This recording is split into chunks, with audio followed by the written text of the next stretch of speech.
Good morning mga idol. Dito tayo, kagigising ko lang.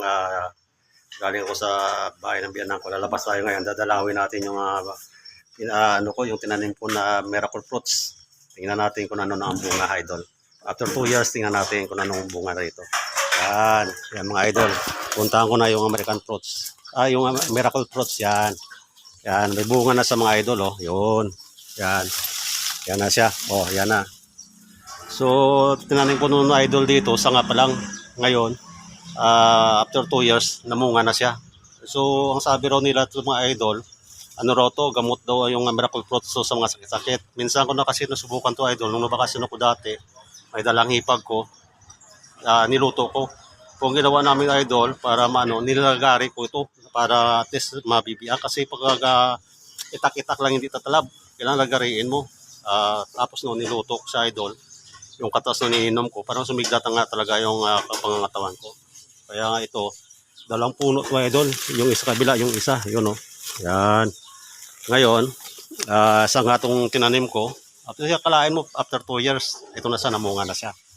Yan, kailangan ganun kasi trabaho ko ito idol kapag nabakasyon ako sa biyanan ko. Ginawa ko, nagtatanim ako rito, at least may alaala ako rito kung umuwi ako. Tulad sa mga laman niya idol, yan. Yan mga laman na yan tinanim ko idol para at least pag nakikita ko, nag-impress ko yung pag-iisip ko. Kasi makikita mo yung pinaghirapan mo nga namunga at saka nabubuhay.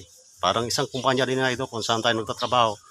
Mahalin natin para sa pamilya natin. Lalo sa ating mga taxi driver, kailangan maging hanis tayo, tapat tayo sa ating mga pasahero. Mahalin natin yung kumpanya kung saan tayo nagtatrabaho mga idol. Kasi yun na nagbubuhay sa pamilya natin. Kailangan ibangon natin karangalan natin na maging honesty tayo. Lalo sa pulin mga taxi driver, alam namin, puro mababait yan. Maganda magbihis, magalang. Yan.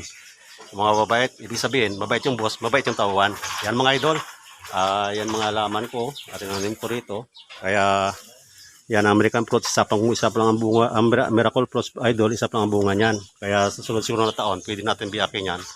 At saka, lutuin natin, inumin na ulit ng katas. Napisan na idol, sa mga kapwa ko taxi driver dyan, ingat tayo sa daan, lagi tandaan, God first, bago tayo bumiyahe, para malayo tayo sa disgrasya. Lalo na sa kasama ko mga pulling taxi dyan. Ingat kayo mga idol, good luck. Kailangan maging masigla tayo sa araw-araw natin gawain, maging tapat tayo sa lahat na bagay. Ingat tayo lahat, mga idol.